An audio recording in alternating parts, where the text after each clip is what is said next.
Welcome to the Independent Woman with Wine. It's been a while since I recorded a podcast like that, but I am back.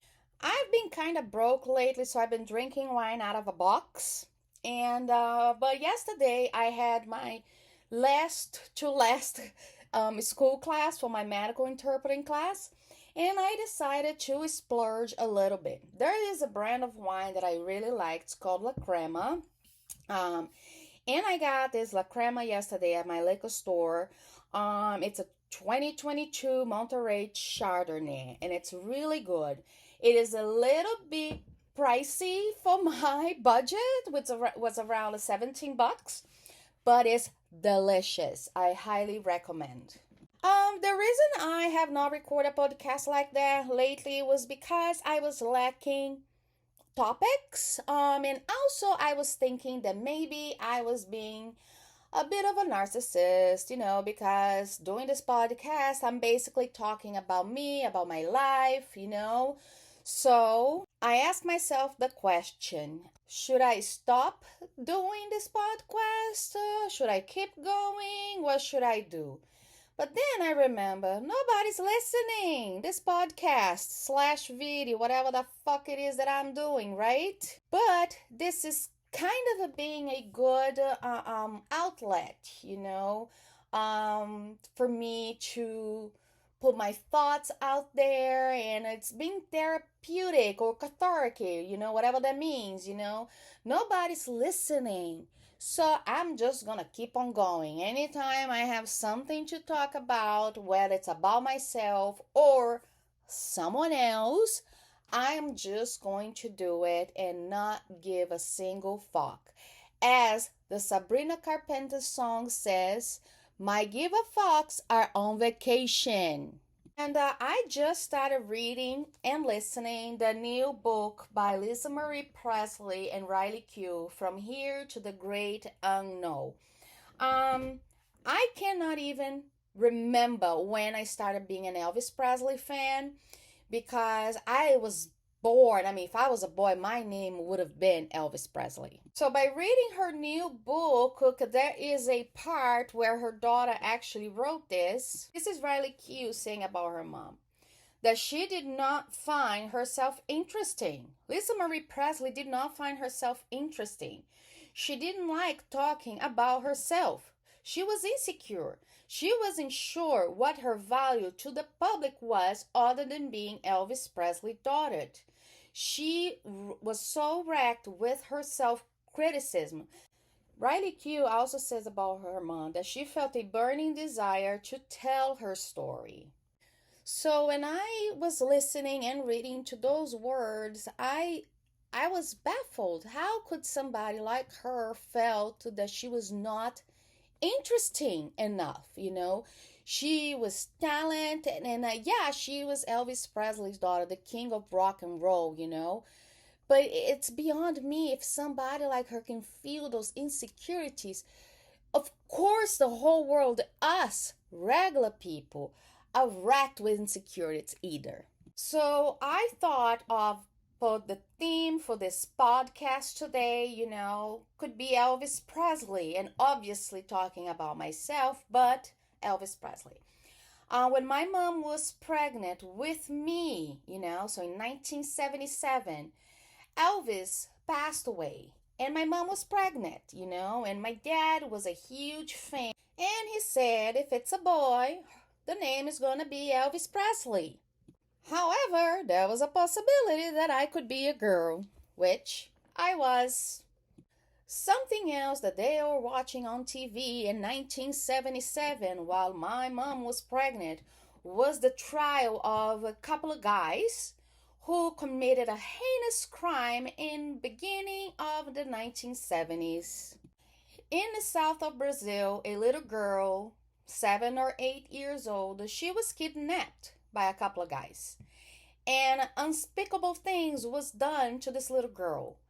Unspeakable things that I will not repeat what was done to this child, because it's heavy. It's just horrible.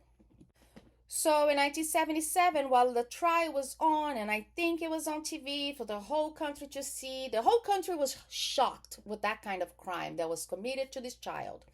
And my dad said, if it's a girl, that's going to be her name.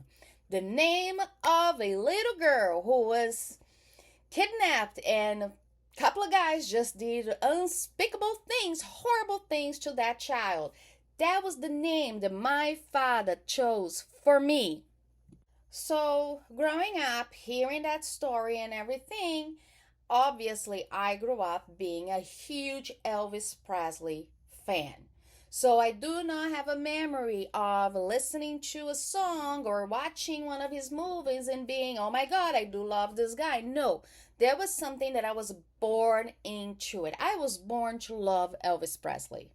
I didn't have anything of Elvis Presley. I didn't have an album or vinyl or anything, but I remember always listening to the songs, and every time one of his movies was on TV, I would be right there watching that movie because I knew if I was a boy, that would be my name, Elvis Presley. I would be named Elvis Presley. So obviously, one of my dreams was to go to Graceland. And when I moved to America in 1999, I had always this, oh my God, I'm in America. It's the same country where Graceland is. I so want to go to Graceland. But that dream would not happen until 2017. Yes, that's when I went to Graceland. So that year, I got my tax return and I bought a package to go to Graceland. That package included the tickets for Graceland, tickets for the Sun Studio, tickets for his car museum, tickets for the airplane, tickets for the clothes museum, everything Elvis Presley came in that package. Also, a couple other museums that was in Memphis. I think I did one once and another one that I ended up not going because it was only 3 day package that I was there. It was expensive, but like I said, I used all my tax return to it and plus more. And since he moved to America, I didn't have a lot of friends, and at the time it was not different. I think a couple of weeks before the trip, I found out that the package that I bought, it was for 2 people, which I probably knew before, but it didn't remember. Duh, of course, me, dumbass. So when I found that out that I had a package for 2, I invited a couple of friends to come with me. Say, hey, hotel is paid, tickets are paid, even a meal for 2 at the Hard Rock Cafe in Memphis on Beale Street. It's already paid, but you have to pay for your airplane ticket. I cannot pay for your airplane ticket, so you gotta do that yourself. Obviously, none of my friends would have that kind of money in short time like that. So I went to Memphis by myself with a package for 2, and guess what I did? I did everything twice. I went to Graceland twice. I went to the car museum twice. I went to the clothes museum twice. I went to the Sun Studio twice. I ate at the Hard Rock Cafe twice. It was the best trip of my life. I was really scared to go on a trip like that all by myself, but I'm so glad I did. So, for you, anyone who's out there who might be listening or not, I don't care. Don't be afraid. Be afraid, but be brave. I was really scared to do that trip alone, and I went for it. And I have no regrets, 0 regrets about that trip. And I intend one day to go back and do everything again. So I guess that's it for this less than 10 minutes podcast slash video, whatever the fuck it is that I'm doing these days, right? But as usual, I do finish with a meme.